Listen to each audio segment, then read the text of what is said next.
METV goes where the people are. It's not just a matter of two people discussing what's happening. We want to be there and see and witness. Our message at the One Stop Center today is when Manatee County undertook the 10-year plan to alleviate or eliminate homelessness, the most obvious need was expressed on the street where people lined up for a meal. It soon became evident that nourishment begged for access to health care to begin to make a person whole. That care must be available before they find themselves on the street, or at the very least, homeless with an address, a place to go when times get ruthlessly tough. So are you going to meet a lot of the people who volunteer, doctors, healthcare professionals, as we go through the story of the development of this new embryo of healthcare in Manatee County. You know, we've talked a lot lately about healthcare. It's a predominating issue for everyone, but I think that most important is we bring it home when we talk about Manatee County's study to eliminate homelessness, chronic homelessness, whatever that means. I'm very fortunate today to introduce to you Michelle Garden, who is the clinical director for the One Stop Center, the Bill Galvano One Stop Center. This is an all-volunteer operation with limited staff, hard-working staff, and Michelle may be new to this job for her, but you're very familiar with the needs in this community, right, Michelle? That's absolutely right, Pat. Yes, I've lived here in Manatee County all my life. I was raised here. I'm very familiar with the needs and the issues that are right here now in Manatee County. Now, as I came in here, well, actually, as I drove over the Green Bridge this morning, coming down to 17th, where this is located, when I walked in here, it reminded me a little bit of the emergency room at Manatee or at Blake Hospitals. And I see this as alleviating some of it, but I think it's also, it looks like people who are hidden out there who really wouldn't even go to the emergency room, would not feel comfortable going there. That's correct. A lot of what we see, and you hit it, we are like an emergency room or an urgent care center. We, though, do see people that are in a lot of crisis that we have to send in the emergency room. Most of what we see, though, are people that don't feel comfortable going to the emergency room. They think that their condition is too minor to do that, and they go untreated. Or too serious to go. Or they of course don't have the funds to go. As you mentioned, we see chronic homelessness, acute homelessness, and the near homeless. 80% of what we see are near homeless, and we try to keep them in their homes. Any minute now, they would be they could out on fall the street. off onto the streets at any time, and it is happening. We are bulging at our seams. We are increasing our patient load every day. We are seeing more. We save the community. What we do here is we keep a huge ER diversion. We see a lot that would impact the emergency room. That's what I meant, because yes, it's going to relieve a lot of that particular situation. The other important thing also is the doctors and dentists you see working here are taking their time to do this work and do not charge for it. That's correct. And that's what makes it all possible. That is correct, you have to have the institution and the building and the people ready to assist those doctors. So yes. You've had a good response from the community in regard to helping with supplies and things like my dental chair here and a lot of those kinds of things. Yeah, well, you're right on the money there, Pat, because we have to have volunteers to make this possible. We have to have reception and nurses and doctors, and we have a huge need for dentists here. There's a big crisis for dental care. And without them coming in and offering their time, this would not be possible. Well, METV now, with this program, is going to be on the street to unveil some of the things that are going on right in the heart of the community. So you've got a lot of different kinds of patients we'll be viewing today. You are experienced in emergency care. You've traveled a lot, so you've seen all kinds of things that impede or impinge upon trying to care for people who are frightened, lost, That's right. hungry, yes. perhaps, I've done. and very, very ill. Yes, you're right about that. And I've done disaster care. I'm on a disaster team, and that is a lot similar type of patients that we see here. They don't know where else to turn. They're in big need. They do not have the resources or funds, and they are scared and lost, and they need someone to turn to. And we provide not only medical and dental care, but counseling, a hug, saying hello to. We're in the human business. It's a place. And they need people to sense of turn place. to. Yes. Exactly. Thank you so much. We'll be back for more and more from you. But thank you so much for agreeing to do this job and working at it as skillfully as you do. Thank you very much. As we watch this, we're sitting in the waiting room at the One Stop Center, the Bill Galvano One Stop Center, which was a dream that sort of became a reality, and day after day grows and makes us aware of the dearth of programs that are so necessary to keep the community alive and going, and a lot of times the forgotten people who don't have access to anything but probably a long wait in an emergency room. Dr. Mattina, you are on the board of the One Stop Center. I think we called it the Homeless Coalition, right? That's right. And still do. And the county, I've said over and over during this viewing, we did a study, 10-year study on the elimination of chronic homelessness. I think that's kind of maybe the wrong term, probably just to provide something that gives us, the community, a lift in understanding of what's necessary. The remarkable thing about this is that Dr. Mattina is not only a board member, but he's one of the people that serves here. Without our doctors, without our healthcare professionals, and the work that they do at no charge for themselves, makes this possible. That's all. Yes, really. And volunteers are most welcome, but tell us some of the things that you've seen as you come over here and you think need to be addressed, or things that we have accomplished so far. I think that's the most important.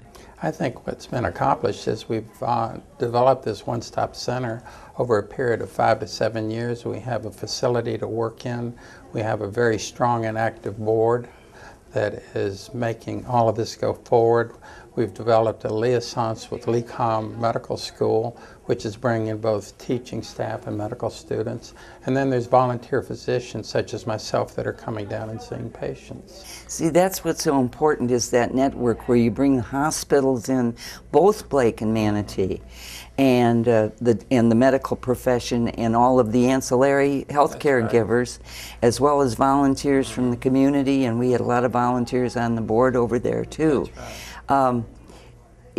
I think there's a story every day. I was here when Dr. Renard one day was repairing a man's ear, doing surgery. And then you can step down the aisle and there's a dentist. That's right. And people with not only just tooth problems, but the importance of that is it creates, just like dermatology, your specialty. So many of the things are just a manifestation of other things that are in your system. Cardiac care, all of those. So are we reaching the doctors now? I think it's very hard to get the doctors in the community involved, and I'm hoping we can get more and more as we reach out. There's another program called We Care Manatee, where doctors in the community are providing free medical care for people that are working but don't have medical insurance. And it's not a clinical type situation. It's not a clinical. These people are seen in the physician's office, but this is a free clinic for people who just come in. They don't have to have any qualification to come in. They can just walk through the doors. I had a dentist yesterday who said he didn't know about this.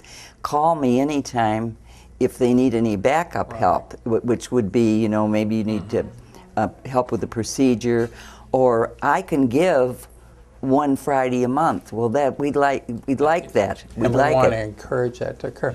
The other nice thing is, and working in conjunction with LECOM, there's medical students down here, so we have the opportunity to teach at the same time that we're seeing patients. So many of the medical students wouldn't have exposure to certain specialties unless they were coming here. So I think that's another benefit of... We're going to have, we hope, a large number who will be not interning, but doing their residency at Manatee Memorial. Right. And I met a couple of those students. I was very impressed with them, and some of them, their specialty was emergency medicine. That's right. And health clinics. And that's the thing.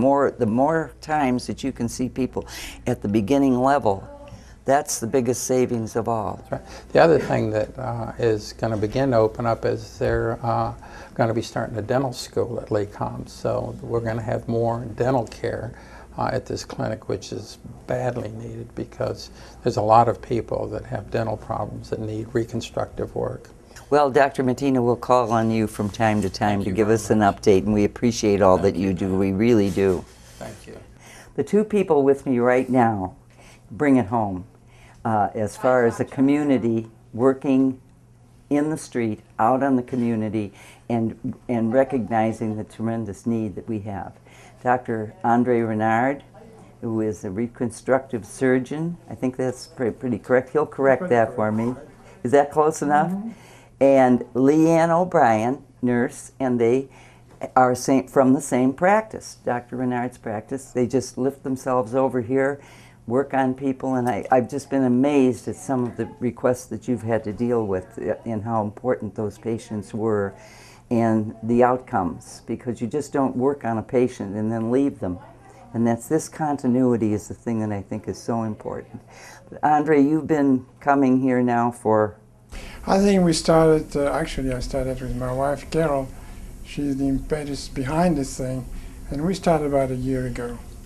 About a year ago, yes. Yeah, Carol Whitmore and the county, and this is a county effort, and one of the leaders, his name is emblazoned on the front, Bill Galvano, but the board of directors of people here, I mentioned this morning, it's sort of who's who in helping those who need it the most. Leanne, what's your response been here? My response has been great. I've been helping Dr. Renard. Carol and I come when we can to help him do the surgeries on the clients here and educate them as far as trying to help take care of themselves and their post-op care if they require it. And I used to work here 15 years ago in the kitchen. My father now is on the board, but I just kind of flowed over into this, so it's worked in the out. Kitchen when this was when it was in the old location on 14th Street, actually. Yes, with exactly. Mary. With their daily bread and the Salvation when it was our daily Army. bread, right over on 14th Street with Mary. And you make a very, very important point. The complaints constantly were the people lined up daily for that one meal, but they had myriad things that were wrong. And let me tell you, people of many questionable occupations were out there on the street, right, but nevertheless hungry. And the hard work that this provided, I think, has shifted the emphasis from downtown to a place that's kind of more reserved and away from the traffic and all of those things. And I think we've got a clearer picture. Right, and I think the people that are hungry now also are getting cared for holistically. Their teeth, their wounds, their infections, if you have a cyst that you couldn't get taken care of, now they can get taken care of. And this is just one part of the One Stop, this small clinic that we have. Right. But have you seen, it's kind of like an embryo. It's been growing, and you see more and more nourishment that's needed, not only in dollars, but in labor, the hard professional labor that you people put into it. I think more doctors are starting to volunteer, and and Dr. Renard, are you comfortable doing a diagnosis, for example, or are you called in merely for your specialty? Well, it's merely called for my specialty. I'm kind of limited with some test availability because it's for free and diagnostics tests. So I have to rely on my clinical judgment. Yeah. But this is what impressed me the most is the fact this place is very clean. And we always associate homeless people with dirt. That's not true. This place is and I've been very impressed. The other problem that we have is the material. I've been fortunate to have a patient of mine who was nice enough to give us $10,000 so I could buy some surgical instrument and suture material. And you even have a little cubby hole for your own stuff because you can't be searching around when somebody's bleeding. No, so Leanne and Carol are taking care of that. I think you really personify everything that's going on here, and will continue, we hope, to God. I hope so. This is just the beginning. We could have a general surgeon. Would be nice to have. I think we have a retired orthopedist, Dr. Jim Rogers, who's coming in too once a week. We now have dentistry care. Dentist. And I spoke to one yesterday that I go to, and he was not aware of this at all. That's what these filmings will do, is bring out a lot of people. And they might not be comfortable. They have a limited amount of time. We'll take your limited amount. Right. We'll take your 15 minutes at a seminar or whatever it is to bring people together in this network.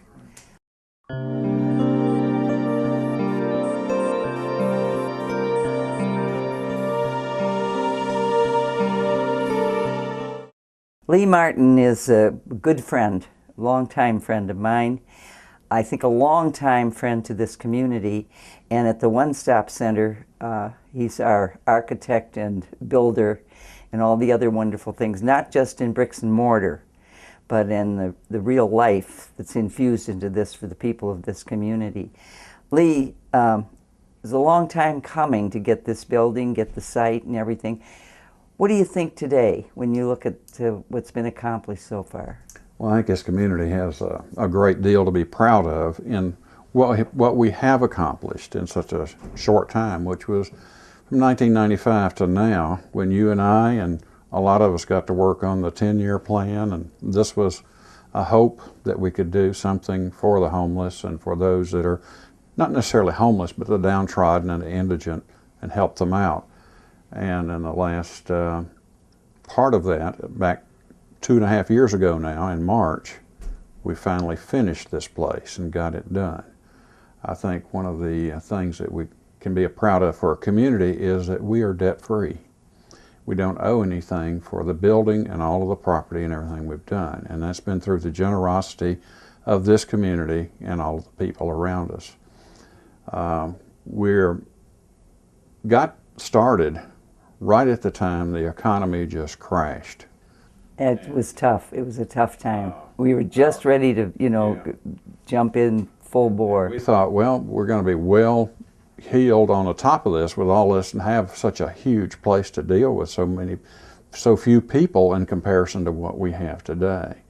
Our population of indigent and homeless has gone up 10 to 12-fold in the last 2.5 to 3 years. The interesting fiber of this whole thing, as we talked about bricks and mortar, but human fiber and brain trust and ability comes from the medical profession and the health caregivers. They're not separate, they're a unit. And we talked earlier today about with some of the people we visited with in terms of this network, Dr. Mattina and I, the triage, the community triage, which sounds strange, but you've got some resources, and those resources need to be pulled together, but they need to stand for what they can do. Like We Care has special procedures. This is our clinic, the beginnings of a community clinic, which is very, very difficult for people to understand, and we wish that Washington would come down and take a look at all of the efforts that are here, because insurance doesn't fund this. Right. We're not getting any Medicaid money for our patients. This is a no-pay clinic, so we don't charge anybody anything for coming in here. And what they need to know is this is just a drop in the bucket, though. We don't pretend that you can do this free of charge for everybody, but it's a better way to manage the direct availability of at least somebody knowing, here's a hand on my shoulder and I'm here for you, we're going to try to do our best. That immediately turns around the patient. Right. Because they get so scared when you walk in and there's 9,000 things to do. It's almost a preview clinic. And then we'll help you find where some of the help is. And it's a very interesting process in how we treat a patient. we bring a patient in, and of course we're using the LECOM students with their mentors, the doctors that work with them, and these patients get a full workup. It's a full physical look and what's going on, service. everything. And then we try to send them wherever they need to go to get specialized services. Most of the time we can help them with something minor or this or that, but when we get into the major things, we need to send them to specialists. But you know, no one has ever been turned away when they do have a major thing that needs to be ameliorated, at least at that point. Absolutely. I witnessed Dr. Renard one day take a man's ear had been severed, and he immediately got the stitches and you know, got the needle out and took care of everything. I think that we were talking earlier about this is sort of an embryo. It's going to grow into its own shape. It's because we need more resources. It's already morphed into a much larger thing than we ever envisioned. That's exactly. Once you open your door and open your heart, you'll find that there's a tremendous need. For instance, our dental services. This year alone we've done, if we equate it to dollars, over $1.3 million worth of service to the community. Right. That's a lot of dental service, and that's a lot of dollars if people had to pay for it. Well, what we hope to do, as METB always does, and I call this my street beat, which you can get out there where things are really happening. I think the important thing here is the public has to know what's going on.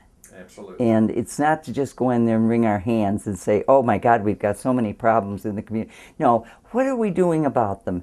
And I think it's with a sense of pride, but a sense of urgency that we're able to do this. And it's you and Adele Arosier, our director, and that wonderful board of directors who I think we're going to acquaint everybody with over a period of time. So, well, it's interesting in that when I go around and make presentations and talk to people or see places and go places, the absolute numbers of people that don't even know we're here, because we're only 2.5 years old at this location and providing these kinds of services.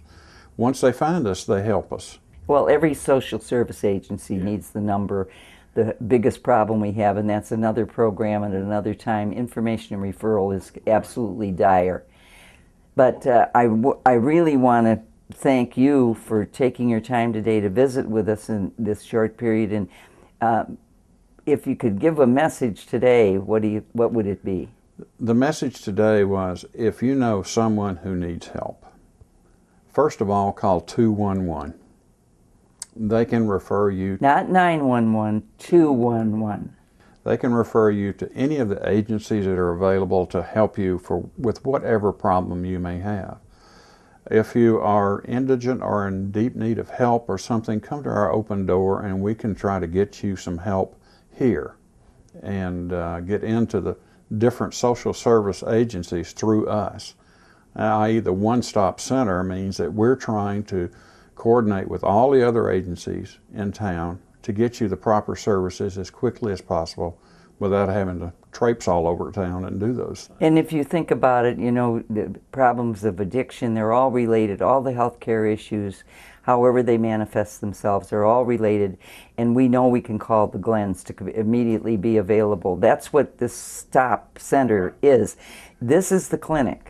But the center itself will be able to call every one of these people and work with Manatee and Blake and all of the healthcare providers. We have a lot of their presence here. Manatee Glens has a presence right here. Right. So they have individuals here that counsel I as thought well. it was important to underscore that because we need those resources to make this successful. Yeah. We have to have resources. I guess the worst part that I have to see in the coming year is that, of course, the downturn in funds that are coming from different governmental sources and so on. We're looking at a 12 to 15% cut in all of the dollars that we've got across the board. And we've lowered our budget, but we'll have to learn how to spread that patty of butter We've been doing it for years. over two pieces of toast instead yeah, of one. Exactly. Families can do that if they put their mind to it. The interesting thing here, though, is this clinic relies upon that human volunteer that's willing to share, a doctor who's willing to give some time. And we do need more specialists involved, and we're out there trying to recruit doctors on a regular basis so that they can maybe give 2-3 hours a month is all I'm looking for. That's today's message. Yeah. For sure. And if we can get that, then we can help a lot more people. Lee, thank you so much. Thank you, Pat. Good to be with you as always. On this very special visit to One Stop Center, the Bill Galvano One Stop Center, I ran into a couple of county commissioners who were on hand, and I look and see Carol Whitmore in a white coat. What are you doing? Well, my husband is Dr. Renard, and I have been volunteering once a month since he's been coming, which is almost a year now. And we come once a month, and as you know, I'm a registered nurse, so I help him and his nurse do surgery on patients. And you know, we saw quite a few patients today. We saw 6 or 7 patients today. So the more help, the better. I think this will be reflected in what some of the filming that was done today. And some of the people that we met either in the waiting room or in the treatment rooms, and very important. And John Chappie, you're out here looking at the different services available in the community, and what do you think?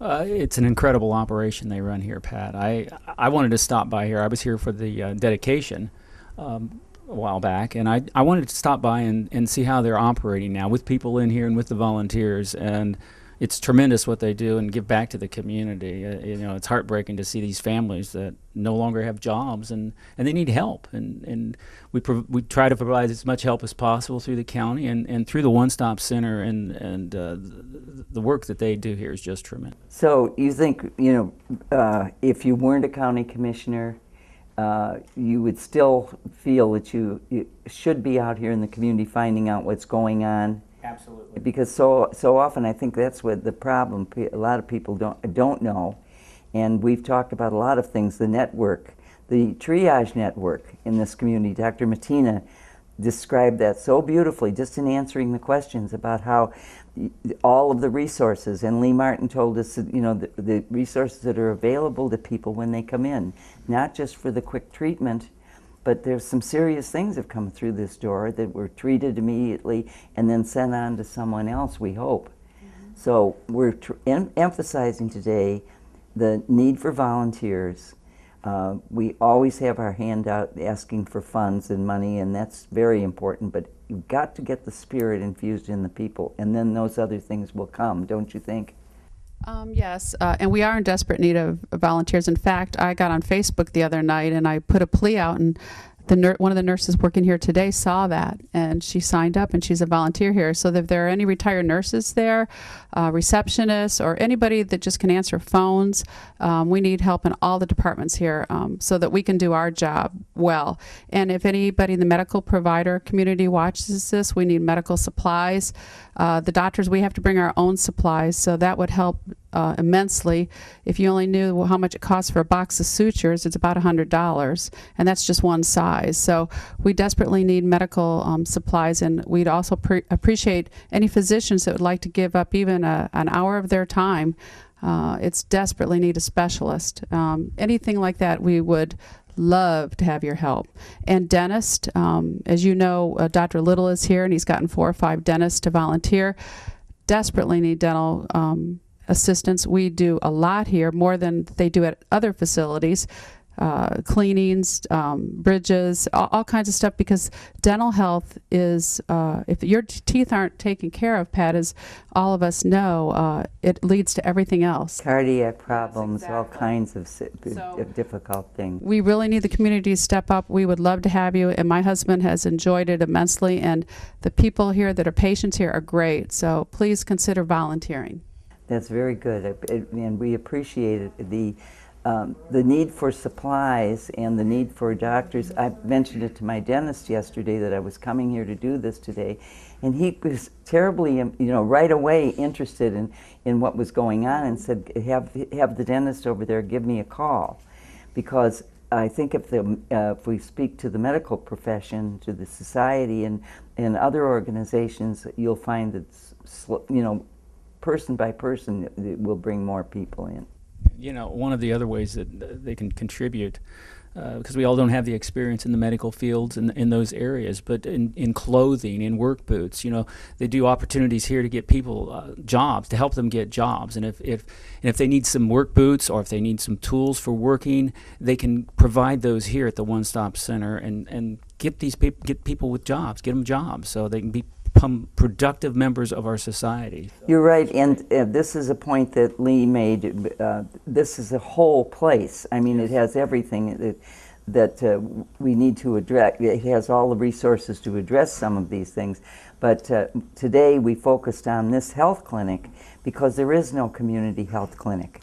And this is we've said over and over, this is sort of the embryo that's going to grow and take a shape of its own, a life of its own. So that's what's so critical right now, and to have the professional people themselves interested, or volunteers, as you say. There's people that can come do a dozen different jobs. So we're glad that elected officials are caring, as usual, and we'll see you later.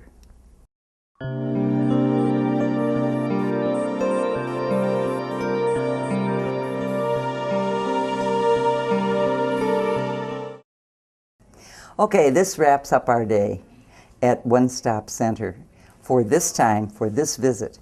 But we want to give special thanks to Clinical Director, Nurse Michelle Garden, Dr. Peter Matina, Dr. Andre Renard, Leanne O'Brien, Lee Martin, Commissioners Carol Whitmore, John Chappie.